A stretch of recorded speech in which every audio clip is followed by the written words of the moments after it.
Welcome to Fulcrum Democracy Forum.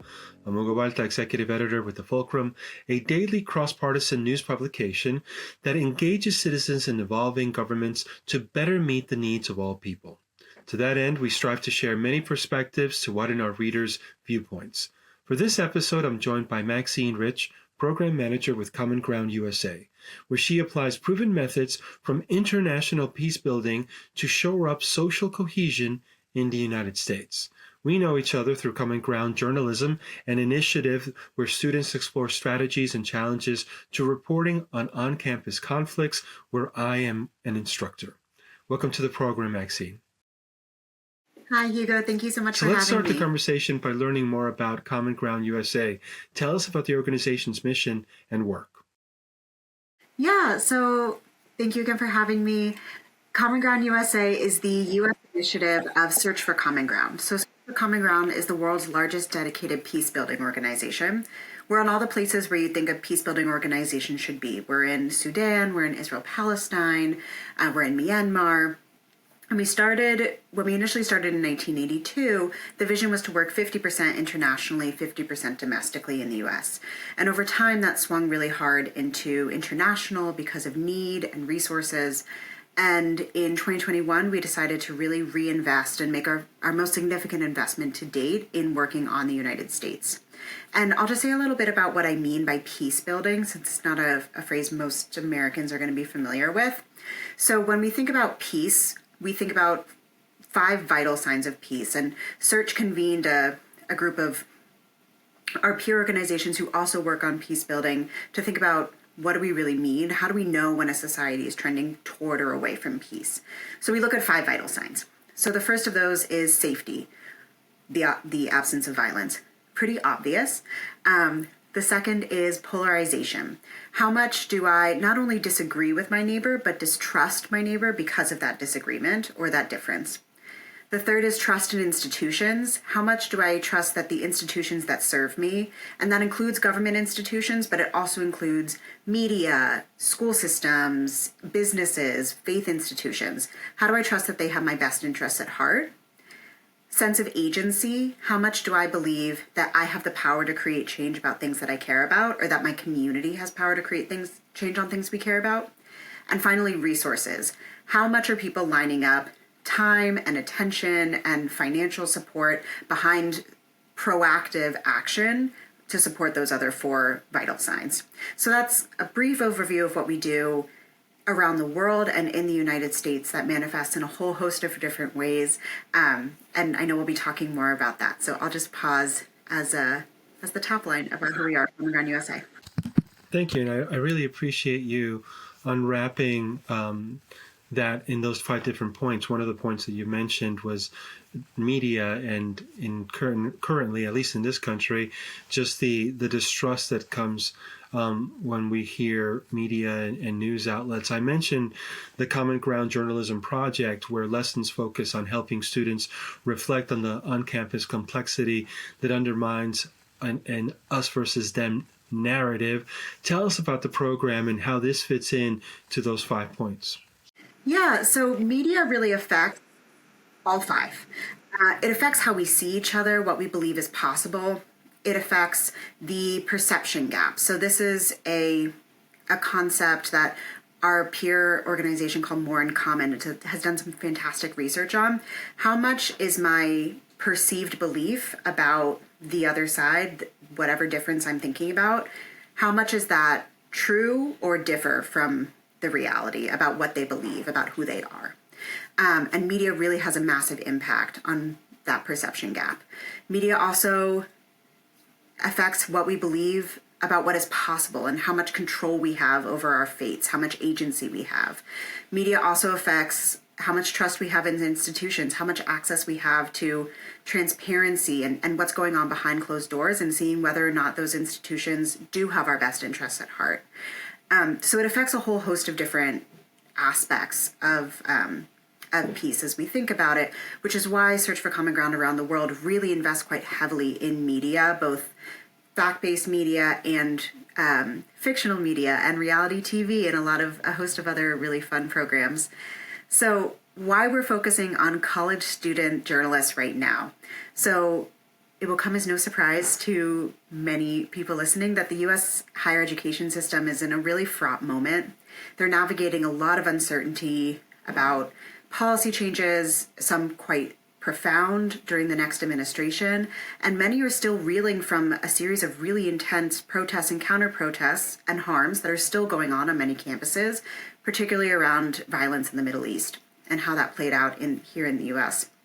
And at the same time, student journalists who are uniquely positioned to take on challenges related to complicating the narrative about how we see each other, putting forward new solutions to how we can work together and have dialogue across difference, to really humanizing and complicating the way we see each other because they're intimate members of the communities that they're reporting on.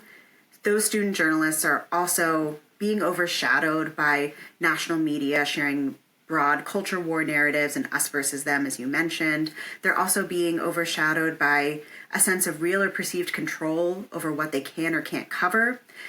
And they're also navigating the really personal human difficulties of trying to report and tell stories about communities that they're intimately a part of.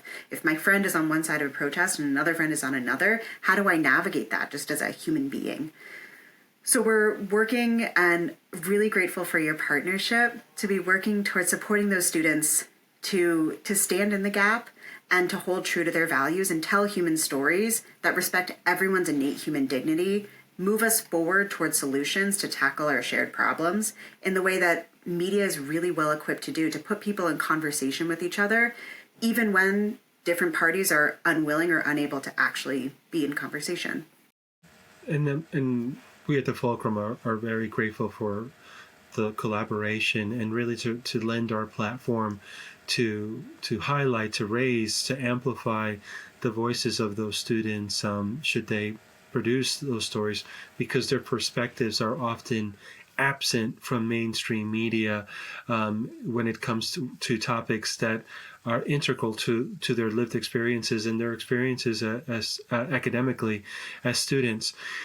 One of the things that am finding that's going to be very important in that program, Common Ground Journalism, is for them to understand the power of their own narrative, because they're often in a position where there are authorities, over them, and sometimes very imposing, where they just kind of feel that they don't have the platform, the podium. They don't have the voice because an educator or a faculty member or just someone with a hefty title and influence and authority is trying to box them in. What do you think is so important as one of the many takeaways, but in regards to them finding their voice, honing their voice, and then leveraging that power? So I think so much of it comes back to how are you contributing to your campus community? How are you serving students many of whom are grappling with the same issues that the student journalists are grappling with? And how do you work with, if you're feeling that you're facing real or perceived censorship or limits on what you can or can't say, who are the champions that you might have within the administration? Who are champions you can find within faculty to help you to navigate some really complex power dynamics? A lot of young people often find, and we know this from around the world, young people's voices aren't taken seriously. What do you know? You're only 18. But in fact, they know a lot, and they're also able to bring different perspectives that more entrenched actors can't or won't, different perspectives and different approaches. But at the same time, there's a need to work within the institution that you're given. So how can you identify champions and also work with your peers to advocate together, to raise up your voices if you feel that you're being silenced on issues that you care about? And I think it's really important. That's a really wonderful piece of advice, to identify your allies, right? In the faculty, someone that can help you navigate those waters and be not only a mentor but also a sponsor, right? A mentor is someone that works behind the scenes and is coaching you along the way. A sponsor is advocating for you when you're not in that room and hopefully opening doors in order for you to be able to speak for yourself. One of the things that you mentioned also earlier in regards to the work Common Ground USA does is the United States, and having worked outside of the United States before, now leaning in to this country, are there what are the nuances between some of the peace building that you've done outside of the United States and in the United States? Anything that could be leveraged, best practices and lessons learned as you're working within the continental United States? Gosh, I mean, that's one of the reasons why I was so excited that this organization that I've been with for so many years, Search for Common Ground, decided to really apply international practices to the United States. Most fundamentally, human beings are human beings. We all deal with conflict in similar ways. Some of us are more avoidant. Some of us are more adversarial. Some of us do have a bent towards compromise and collaboration. And all of these are incredibly human reactions, and we all share the same psychology rooted in fight or flight responses, a need for belonging and inclusion, a deep-seated fear of rejection. All of this plays into how we approach conflict in general. In the United States, what's really interesting is we are, we're a nation not necessarily founded, although you could argue, we're a nation fundamentally founded on a set of ideals. We're not a nation founded on a shared cultural heritage, even a shared language necessarily.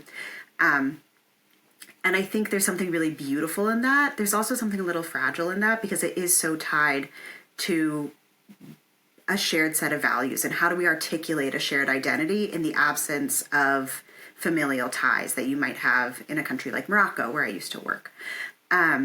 So that's one thing that's really unique about the United States. Another thing that you'll hear a lot of people working in the U.S. talk about is a sense of American exceptionalism, and that whatever conflict happens in other places couldn't happen here, that our institutions will hold and protect us, and that, by and large, we do have incredibly robust institutions and people working really hard to defend rule of law and support election officials and all these really critical pillars of our democracy that help us keep us safe and keep us and protect our freedoms. But nothing is guaranteed, and we have to be working and actively considering what do we do to continue to shore that up and build the resilience of all of those systems. Because just because we've had it for nearly 250 years doesn't mean that it's a guaranteed forever. So, Maxine, I think that was a really good observation in regards to the United States and it being made up of ideals, right? Very different from other countries that have a long history that's intersected with culture and many different facets. I think the United States is a continuous evolution of its citizenry, which looks very different today than it did in 1776. So there's a lot of strength in that, but it also makes us, as you mentioned, very fragile. Now, your professional experience includes leading the design of global programs on religious freedom, on women's empowerment, researching violence extremism in Morocco, and strengthening peace-building partnerships with the United States government, UN, and peer organizations. Tell us about that and your upbringing and what inspires the work that you lead today. Yeah, so the funny thing about peace building is that it's not something that you decide you're going to be when you're 8 years old. It's not something that you probably knew about. If you would have asked me when I was 8 years old what I wanted to be when I grew up, I probably would have said something along the lines of, I want to make everyone love each other, which is in the realm. But I didn't have the right language for it.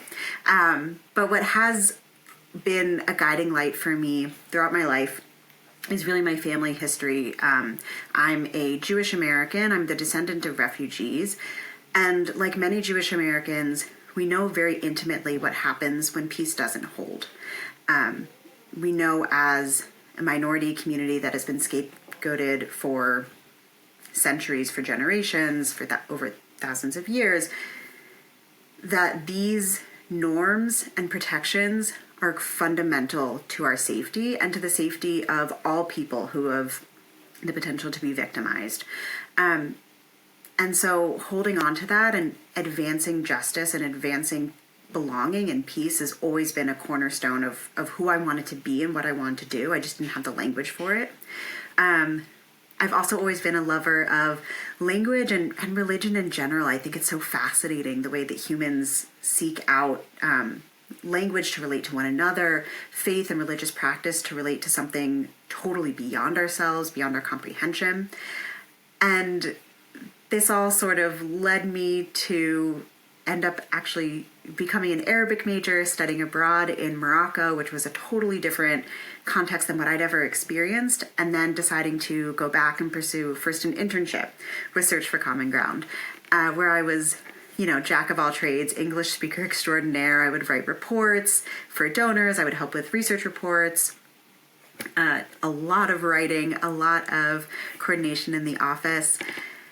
And when my colleagues would ask me, why are you here, Maxine? You're not Moroccan. You're a perfectly nice American girl. I would always tell them that I was there because I really wanted to learn from them and to learn from these concepts they were applying about how to bring people together across difference, how to build up our resilience to fall into the traps of us versus them and extremism and sometimes even violence, and how do we create a society where we all have a voice and we all belong. And how can I apply that back to my home country of the United States? And I'm really excited that that's literally now what I'm doing. I'm taking lessons that I learned from Morocco, but that Search for Common Ground has learned over 40 years of work on peace building and applying that to the United States. It feels really fulfilling to me and kind of even though I didn't have the language, what I've always sort of been driving toward. I think you bring up a really important point in the question that was asked of you. What are you doing here when you were in Morocco? I think we need to spend more time with, and look, traveling for some is not possible, but even just spending a lunch hour with someone you don't know, someone that is different from you, I think is time well spent, because the more we get to know one another, especially people who we see and identify as different as ourselves. And that could be a myriad of things, right? It could be race, it could be gender, it could be sexual orientation, etc. If we engage more with people that are different than who we are, we get a broader understanding of the dynamic of self to beyond what we know as ourselves. And in doing so, it facilitates bridge building and collaboration and working together towards common goals. And I think that that experience that you had for many is so unusual because and I've experienced something similar in that I'm a Hispanic Latino, but I self-identify as Peruvian American. I'm the proud child of Peruvian immigrants. But when I work with the Mexican community, for example, and spend time in Mexico, they look at me very curiously because I'm not Mexican. And so and we're connected by language and a shared culture, but it's a little bit of some distrust, right? Yeah, what are you doing here? But then it's also very disarming, like, oh, okay, you want to learn more, as opposed to perhaps projecting biases of who and what you are because of whether it's media or other in that regard. So spending time with other people, whether it's in another country or at lunchtime, is so very important in getting to know each other as humans. One of the things that we're going to gravitate to in the Common Ground journalism program is solutions journalism, and you've mentioned complicating the narrative, two important tools, not only in storytelling, but especially in complicating the narrative in communication and not positioning an us versus them, but really before, and not looking to convince anyone to come to my side, but really understanding the person behind the position. Tell me why you feel it's so important for these two very specific, strategic ways of storytelling to be part of this program in helping young people tell their stories. Yeah, so I'll start with complicating the narrative. If we don't lean into the fact that we are all human and have really complex emotions, and in fact the other side is not a monolith, it's a tapestry of many different perspectives and many different beliefs and many different opinions on the same set of issues. If we don't do that, then it's really easy to totally write off and villainize the other side. It's really easy to believe the worst about them. Whereas if we remember that actually, no, they are just as multifaceted as I am. They are also a sibling, a daughter. They're also a person of faith. They're also someone who likes to watch soccer on the weekends. Whatever they are, it helps us, one, to not lose sight of our full humanity, that fundamentally we're all in this together.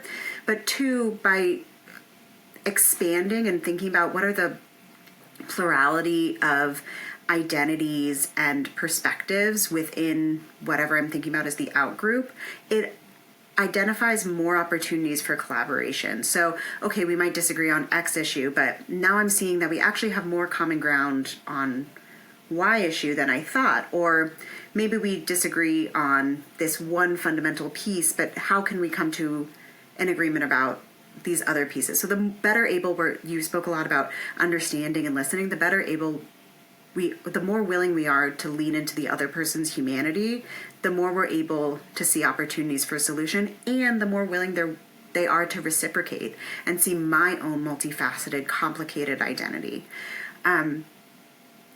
At the same time, and I think that sort of ties into this solution journalism concept, how are we focusing on the ways that we can resolve our problems? We love to spend a lot of time admiring the problem and griping about all of the things that are wrong, and it's actually really important to sit there and consider, what are the harms being done? What are the issues and concerns here? And journalists, as investigators, have an incredible opportunity to think about, what are the different ways that people are trying to solve this problem? How do we look at this from a different perspective? What has another community or another part of the world tried to address the same problem? And how does that spark our imagination of what's possible?